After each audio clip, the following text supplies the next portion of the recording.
Malibu oynasini sindirgan Durdona Qurbonova, Shohjahon Jo'rayevdan ranjigan Dilfuza Ismoilova, Halima Ibragimovani tepgan Ahad Qayum.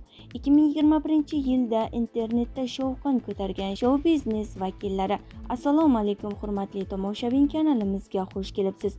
Videoroligimiz ostida bir dona like hamda podpisatsiya tugmachasini bosib qo'yishni yodingizdan chiqarmang. Shou-biznes vakillari uchun muxlislar e'tiborini tortish suv va havodek zarur desak mubolag'a bo'lmaydi.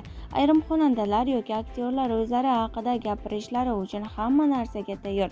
Hattoki ijtimoiy tarmoqlar orqali kelishilgan janjallar tashkillashtirish ham keyingi paytda urfga kirgan. Quyida 2021-yilda muxlislar o'rtasida eng ko'p muhokama qilingan shou-biznes vakillari sanab o'tiladi. Ahad Qayum va Aziz Rametovning janjali Ichki ishlar boshqarmasida yakun topdi.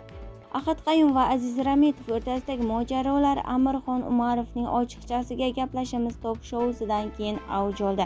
O'sha ko'rsatuvda san'atdagi nizolar va saviyasiz filmlar haqida bahs yuritilgandi. Shundan so'ng ikki ijodkor Instagram orqali bir-biriga video murojaat yo'llashni boshladi. Albatta, murojaatlar shirin so'zlar va e'tiroflardan iborat emasdi.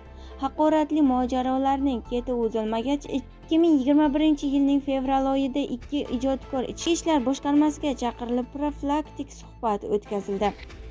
Dilfuza Ismoilova nega Shohjahon Jo'rayevdan ranjidi? 2021-yilning iyun oyida Dilfuza Ismoilova YouTube tarmog'idagi Shohlama kanaliga intervyu berdi. U suhbat davomida san'at boshqa kasblarga nisbatan osonligi va san'atkorlar o'ynab kulib pul topishi haqida gapirdi. Haqiqatdan ham san'atkor dehqondek ter to'kib ishlamaydi. San'atkor bo'lish uchun temirdan tish kerak deb gaplar yolg'on degan edi Dilfuza Ismoilova. Bu fikr Shohjahon Jo'rayevning g'azablantirdi va u Instagram orqali quyidagicha post qoldirdi. Kimligini tanimadim-ku, lekin bir ayol xonanda gaplarini eshitib qoldim. Avvalo san'atkormas odam, san'atkorlar haqida gapirmasin. Bir gala erkakni ichiga kirib olib, likkilab hali u yog'i hali bu yog'ini qimirlatib pul topsa, san'atkorga oson deb hammani nomidan valdirash kerak emas. Haqiqiy san'atkor qo'shiqni o'zi tug'adi. Uxlamasdan mehnat qilib uni so'zlari ustida, hatto bir dona harfi ustida qanchalik ishlaydi. Bu xonim aytayotgan gaplari haqiqiy san'atga umuman aloqasi yo'q. Bu shunchaki san'at ortiga berkingan fohishalik, tamom. Aslida san'at ayolniki emas. Shundan so'ng Dilfuza Ismoilova Shohjahon Jo'rayevga qarata urush ochdi. Oradan bir necha kun o'tib Shohjahon Jo'rayev Toshkentning sho'x qizining uyiga kelib undan uzr so'ragan. Xayriyatki, ikki ijodkor o'rtasidagi ko'ngilsizlik imijimida hal etildi. Durdona avval Malibu old oynasini sindirdi, keyin Imrondan xafa bo'ldi. Aktrisa Durdona Qurbonova 2021-yilning mart oyida aktyor Sardor Ahrorovga tegishli Malibu avtomobilining old oynasini urib sindirdi hamda ijtimoiy tarmoqlar foydalanuvchilari e'tiborini tortdi.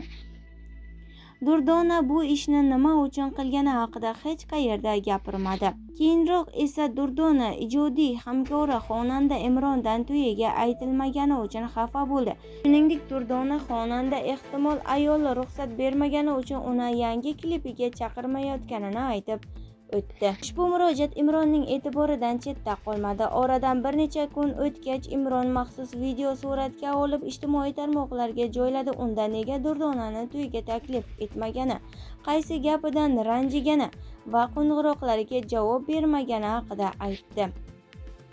Siz turmushga chiqsangiz, balki turmush o'rtog'ingiz sizdan so'rab ish qilar. Menda bunday muammo yo'q. Imron to'yiga aytmagani uchun undan xafa bo'lgan Durdona Qurbonovaga murojaat yo'lladi. Biz bilan qoling va kanalimizni kuzatib boring.